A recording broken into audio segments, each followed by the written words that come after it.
ஒரு அரசியல் கட்சி தேர்தலில் நிக்கவே தேர்தல் நடத்தி முடித்த வரலாறு உங்களுக்கு தெரியுமா? திருச்சி என்றாலே திருப்புமுனை என்ற புகழ்பெற்ற சொற்றொடர் நம்ம கழகத்துக்கு எப்படி வந்துச்சு தெரியுமா? தம்பி வா, தலைமையேற்க வான்னு அண்ணா யார சொன்னாரு? இதுக்கெல்லாம் பின்னாடி ஒரு குட்டி கதை இருக்கு.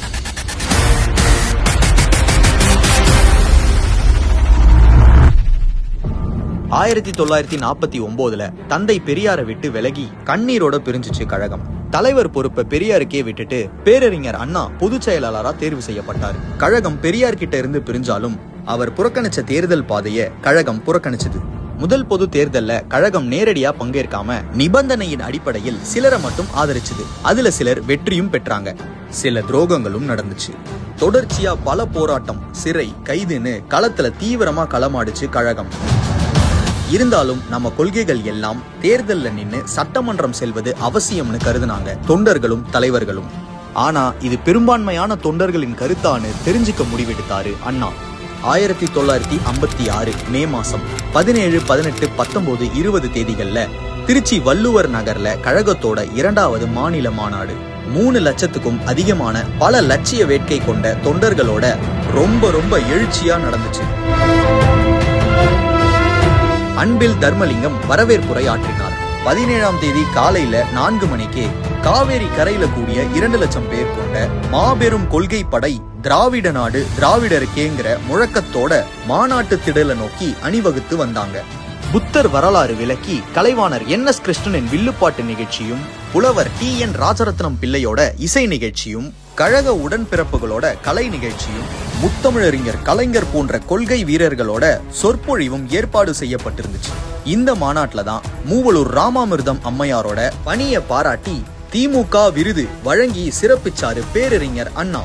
நாவலர் கழகத்தோட பொதுச் செயலாளரா தேர்ந்தெடுக்கப்பட்டதை தொடர்ந்து நடந்த இந்த மாநாட்டுல தான் தம்பி வா, தலைமை ஏற்க வா, உன் ஆணைக்கு நாங்க எல்லோரும் அடங்கி நடப்போம் வான்னு பெருந்தன்மையோடு வழிமொழிந்து பேசினார் அண்ணா.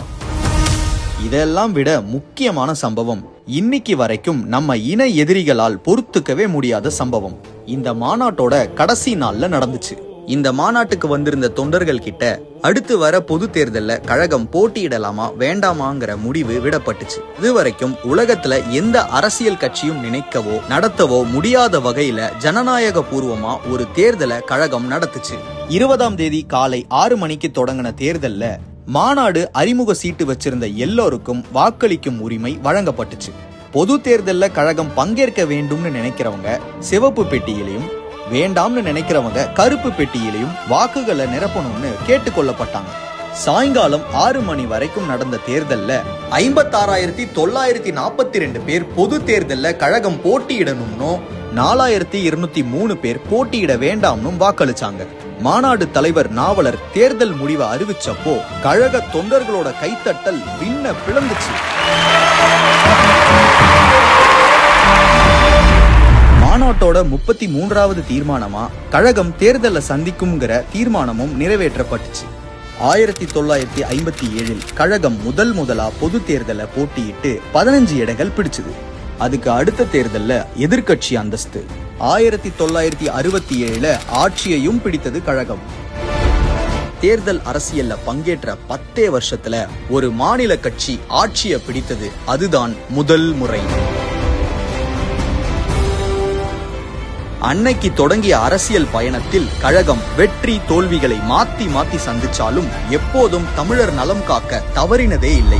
நம்ம கழக தலைவரா முத்துவேல் கருணாநிதி ஸ்டாலின் வந்த பின்னாடி கழகம் எல்லா தேர்தலிலும் கண்டதெல்லாம் வெற்றிதான். வரப்போகுது 2026, அதிலும் வெல்வோம் 200, படைப்போம் வரலாறுன்னு சூளுரைச்சிருக்காரு தலைவர். 56 மாநாட்டு தீர்மானம் 2026 எதிரொலிக்கப்படும்.